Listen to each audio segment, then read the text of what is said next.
Hi friends, welcome to my YouTube channel. ఈరోజు సింపుల్గా కీర్ ఎలా చేయాలో చూద్దాం. ముందుగా స్టవ్ వెలిగించుకొని ప్యాన్ పెట్టుకోవాలి.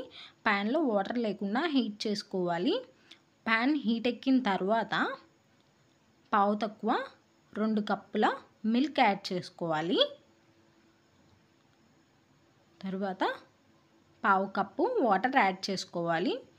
మిల్క్ అనేది మంచిగా బాయిల్ అవనివ్వాలి. స్వీట్ క్రేవింగ్స్ వచ్చినప్పుడు టేస్టీగా సింపుల్గా అయిపోయే రెసిపీ ఇది. మీరు కూడా ట్రై చేయండి కన్ఫామ్గా. ఇలా 2 టైమ్స్ బాయిల్ అవ్వాలి. బాయిల్ అయిన తర్వాత స్పూన్ ఉప్మా రవ్వ, సూజీ, బొంబాయి రవ్వ అంటాం కదా, అది యాడ్ చేసుకొని టేస్ట్ని బట్టి షుగర్, ఇలాచి పౌడర్ యాడ్ చేసుకోవాలి. మంచి బాయిల్ అవ్వనివ్వాలి.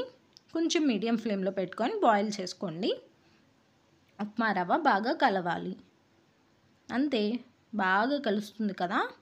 మంచిగా ఉప్మా రవ్వ ఉడకాలి. ఉడికిన తర్వాత ఇందులో మనకు నచ్చిన డ్రై ఫ్రూట్స్ యాడ్ చేసుకోవచ్చు. నేనైతే కిస్మిస్ అనేవి యాడ్ చేశాను. అంతే, కిస్మిస్ యాడ్ చేసుకున్న తర్వాత మంచిగా దగ్గరికి వచ్చేదాకా బాయిల్ చేసుకొని స్టవ్ ఆఫ్ చేసుకోవడమే. వేడిగా అయినా కూల్గా అయినా చాలా టేస్టీగా ఉంటుంది. Thanks for watching video. Thank you.